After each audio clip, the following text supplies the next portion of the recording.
নিজ ভাষায় আমাদের প্রধান আচার্য স্বামী চতুরানন্দজি মহারাজের চরণে কোটি নমন করিতেছি এবং সাধু সমাজের চরণে প্রণাম কোটি কোটি প্রণাম জানাইতেছি। সমেত গুরুজন, ভক্তিমতী মা বোন, ছোট ছেলে এবং এই বাসমতী বা সমস্ত মানবগণকে আমি প্রণাম জানাইতেছি।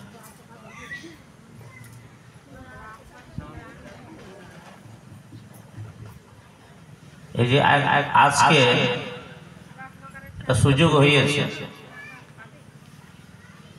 ধর্মের উদয় হয়েছে, এই ধর্ম জায়গায় আমরা অবসান বসে আছি। এই সৎসঙ্গ স্থলী, পবিত্র স্থলী, এই স্থলীতে সবাকারেই বসতে হয়। জড় চেতন যাভাবে আছেন সবাকারেই বসত, জ্ঞান অজ্ঞান সবাকারেই বসত। কিন্তু কাল থেকে এখানে সৎসঙ্গ হয়েছে, আমি বুঝতেও পারি না এই বাসমতী গ্রামের মানুষ এখানে এসে শ্রবণ করে কি না করে বুঝতেও পারি। তবে একটা বলে জানায়, যদি বাসমতির এইখানে যত মানুষ আছেন হাত তুলতে পারবেন তাহলে তুলুন, দেখব আমি কত বাসমতির মানুষ এখানে বসে আছে।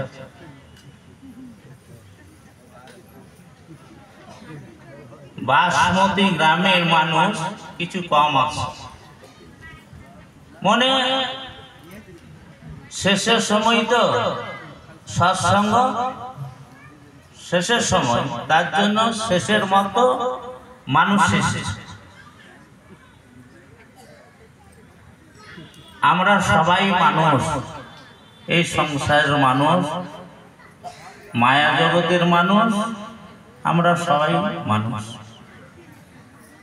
ভগবান রামচন্দ্র এই ধরার মাঝে এসেছিলেন। ভগবানের নাম খুবই পবিত্র, নাম নিতে গেলে খুবই আনন্দ লাগবে। যেই নামে আনন্দ লাগবে সেই নামটা কিন্তু মানুষ নেয় না। কেননা বিষয় সাগরে এমন আনন্দে আত্মাহারা হয়ে আছে, বিষয়টাকে ভুলতেই পারে না। এই যে রাম নামে এত রসালো আর অমর তত্ত্ব জ্ঞান, যাকে আপনারা অনেক জানেন সুধা অমৃত বলে নাম। এই নামটা আনন্দ নাম, কিন্তু কি নামের পেছনে মানুষ আসছে না, বিষয় সংসারের পেছনে ছুটে ছুটে চলে যায়। এই সদগুরু বৈষ্ণব কাল থেকে এইখানে সৎসঙ্গে আমরা যোগাযোগ করে দিচ্ছি, কারণ এইখানের মানুষ কিন্তু আসতে পারে না। এটাই খুবই দুঃখের বিষয়। যারা নামের পেছনে আসে না, এই ধরার মাঝে বোবা হয়ে থাকে। এটাও ধর্মশাস্ত্রের মানুষ জানে, কিন্তু জেনে বুঝেও এই সৎসঙ্গে আসে, সাধু দর্শন করবেন না। অনেক মানুষ এই যে মাথায় তিলক নিয়ে থাকে, নিজে নিজে এই যে গলদেশে তুলসী মালা নিয়ে থাকে, নিজকে খুবই উপর মনে ভেবেছে। ভক্ত হওয়া মুখের কথা নয়, ভক্ত হইতে যার ইচ্ছা আগেই শাক্ত হইতে হয়, ভক্ত হওয়া মুখের কথা। আপনারা পাখি দেখেছেন, পাখিতে যতক্ষণ ডানা শক্ত হবে না ততক্ষণ উড়তে পারবে না।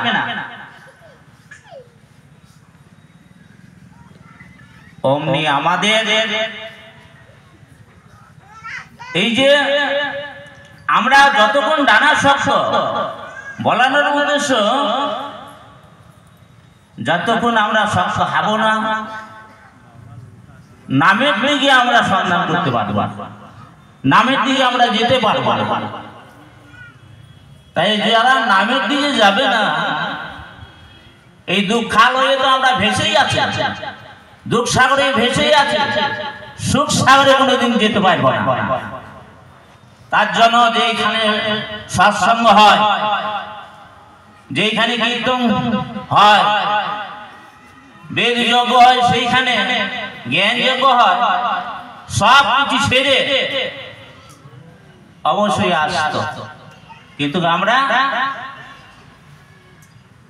একেবারে বিষয় সাগরে এমন মজি গিয়েছে, আরো ভাসতে ভাসতে কোথায় চলে যাচ্ছে তার কোনো ঠিকানা নাই। তবে সাধুগুরু বৈষ্ণব জগতের মাঝে জগৎকে কল্যাণ করার জন্য, আনন্দ দেবার জন্য, সুখ শান্তি দেবার জন্য এই ভক্তি তত্ত্ব, দেহ তত্ত্ব, জ্ঞান তত্ত্ব দেবার জন্য জায়গায় জায়গায় সৎসঙ্গ করায়। সৎসঙ্গে যতক্ষণ যোগাযোগ হবে না, ততক্ষণ ভক্তি তত্ত্ব জ্ঞান পেটে জন্মাবে। এই যে রামচন্দ্র ত্রেতা যুগে জন্ম নিয়েছিলেন, ভগবান নিরাকার। ভগবান, যেই ভগবান চোখে দেখা যায় না, সেই ভগবান এই মানব দেহ রূপ ধারণ করে রাজার বাড়িতে জন্মগ্রহণ করেছে।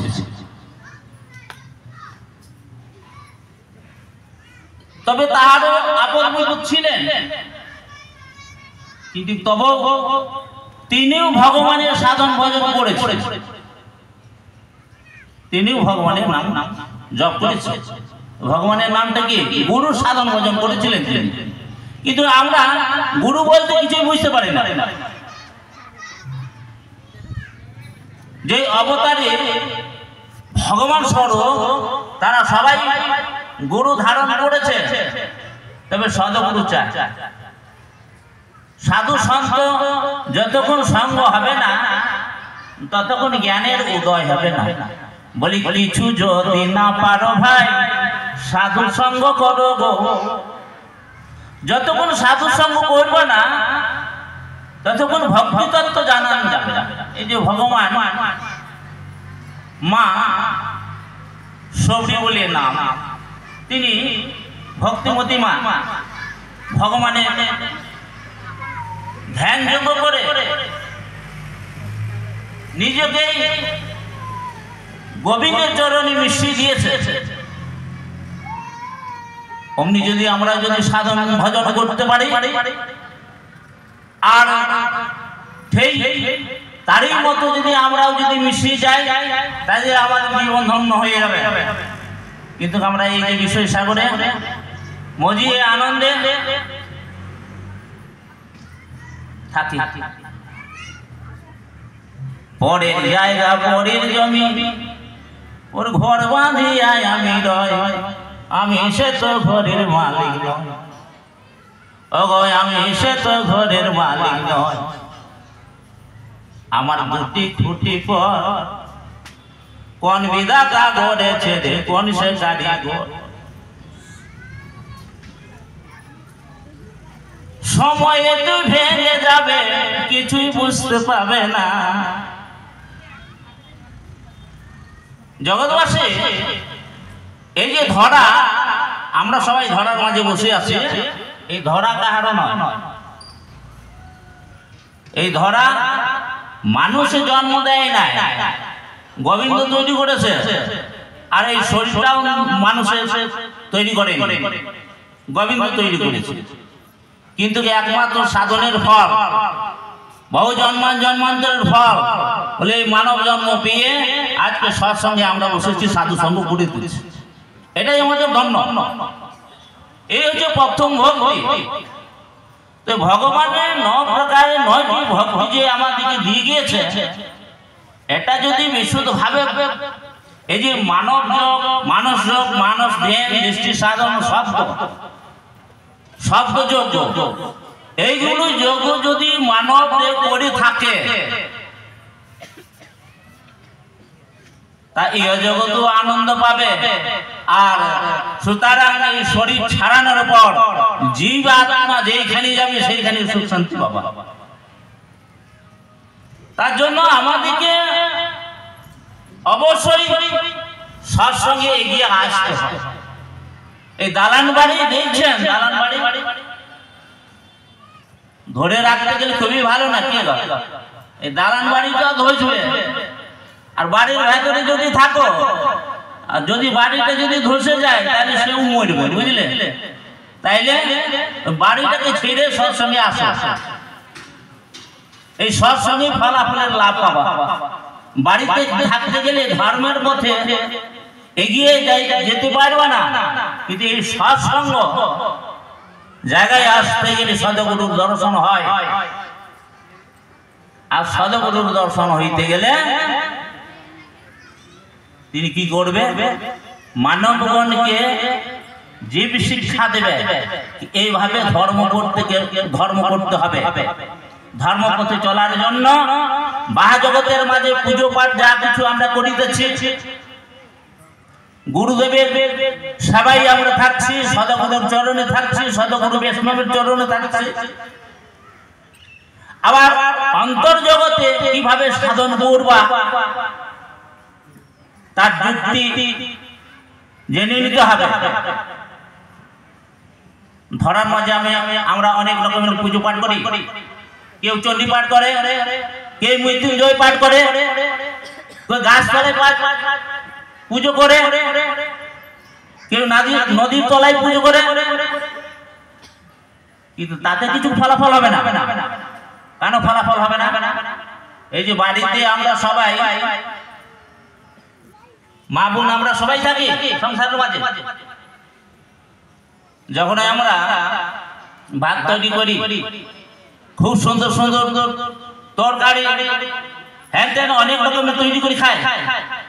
যদি না খায় সর্বাঙ্গে লেপ করানো হয়, যদি না খায় সর্বাঙ্গে লেপ করানো হয়, তাহলে উদর পরিপূর্ণ হবে? উদর পরিপূর্ণ হবে না, কিংবা সব পেটে জন্মাবে না। তার জন্য আমাদেরকে খেতে হবে, আমাদেরকে খেতে হবে। বলানোর উদ্দেশ্যে বাজগতে যে পুজো পাঠ হচ্ছে এতে কিছু ফলাফল হবে না, তবে কিছুটা হতে পারে, কিছুটা হবে। সাধু সঙ্গ বলেছে কিছু হবে, তবে অন্তর্জগতে যা ফলাফল হয় সেই ফলাফল নিয়ে অন্তর্জগতে চলানো হয়। তাহলে ঠাকুর আমাদের অন্তর্জগতে বসে আছে। ঠাকুর ভগবান সেই পরমাত্মা আমাদের দেহ খাঁচার ভেতরে বসিয়ে আছে, আমাদেরকে দেখার জন্য আমাদেরকে রাখছে, সব সময় রাখছে। কিন্তু আমরা গোবিন্দের পেছনে যাই নাই, সংসার ভগবান এই ধরার মাঝে এসেছিলেন সব রূপে, সদগুরু রূপে এই ধরার মাঝে এসেছে। আমাদের জগায় মাথায় কে উদ্ধার করেছিলেন, তিনি সদগুরু রূপ ধারণ করেছেন। এই যে আমাদের গুরুদেব, এই যে সামনে আমরা দেখতেছি, ওম বসুদেব সুতম দেবং কংসচানুর্মর্দনম দেবকী পরমানন্দম কৃষ্ণম বন্দে জগদ্গুরু। এই তো জগৎগুরু, তিনি জগৎগুরু সদগুরু রূপ ধারণ করে এই ধরার মাঝে এসে জগৎকে শান্তি দেবার জন্য, জগৎকে উদ্ধার করার জন্য এসেছেন। কিন্তু আমরা বুঝি না, আমরা কেবল ওই যে মাংস খেয়ে হরি বল, ওর মাছ খেয়ে হরি বল, মাংস খেয়ে হরি বল, মাছ খেয়ে হরি বল। এই তো কলির ভক্ত, এই তো কলির ভক্ত, কলিযুগের ভক্ত এইভাবে মাংস খেয়ে হরি বল, মাছ খেয়ে হরি বল। কলিযুগে এমন ভক্ত দেখা যায়। তবে এই জগতে এইভাবে যদি থাকো, এইভাবে ভক্ত যদি হয়ে থাকো, তাহলে সকাল বেলায় আমাদের স্বামী মাধবানন্দ বাবা বলেছিলেন যেভাবে কর্ম করে মাছের যদি হয়, মাছের কর্ম মাছের জন্ম নিবা, মাছের পোকা হয়ে যাইবা। তার জন্য সাবধান হয়ে মানব জগতে আমরা এসেছি, মানব হয়ে এসেছি। আমরা জলময় দেহ, এই যে দেহ জলময় দেহ, এই জলময় দেহ, কিন্তু জলময় দেহ দেখানো যায় না, মানুষের ছবি স্বরূপ দেখানো যায়। মা বাবা যখন যোগাযোগে, মা বাবা মায়ের গর্ভে যখন ছিলাম আমরা জলময় ছিলাম সবাই। এই জলময় পোকা মানব দেহ পোকা হয়ে, কিন্তু সাধন ভজন জানে না, এই যে ভক্তি তত্ত্ব এইগুলো কিছুই জানে না। তার জন্য আমাদেরকে সাধনায় এগিয়ে আসতে হবে। আর প্রত্যেক দিন যারা গুরুর নাম জানে না, গুরু তো অনেক রকমের গুরু, যারা ক্যাংরা ধরে সেও গুরু, আর যারা ওষুধ পানি দেয় সেও গুরু। কিন্তু সদ্গুরু চায় যে শব্দ তত্ত্বকে জানে, যে অন্তর্জগতের মাঝে আমাদের শব্দ হয়, সেই রাম নাম হয়, সেই নামটা যদি জেনে যদি আমরা ধ্যান সাধনায় যদি রত হয়, তাহলে সেই সৌরী মায়ের মতোই আমরা আনন্দ লাভ। এই জগৎটা দুঃখালয়, তবে জগৎ থেকে বেরিয়ে যাবার জন্য আমাদের গুরুদেব বলেছে যে অসুর সূক্ষ্ম কারণ মহাকারণ কেবল স্বরূপ। এই দেহের মাঝে, দেহের ভেতরে পথ রয়েছে, রাস্তা রয়েছে। সেই পথের রাস্তাতে এগিয়ে ভগবানকে বোঝানো, ভগবানকে জানানো। জানার জন্য আমাদেরকে কিন্তু যদি আমরা পুজো পাঠ করে থাকি তাহলে ফলাফল হবে না। তবে একটি আমি কিছু বাউল গান আপনাকে বলে শুনেছি।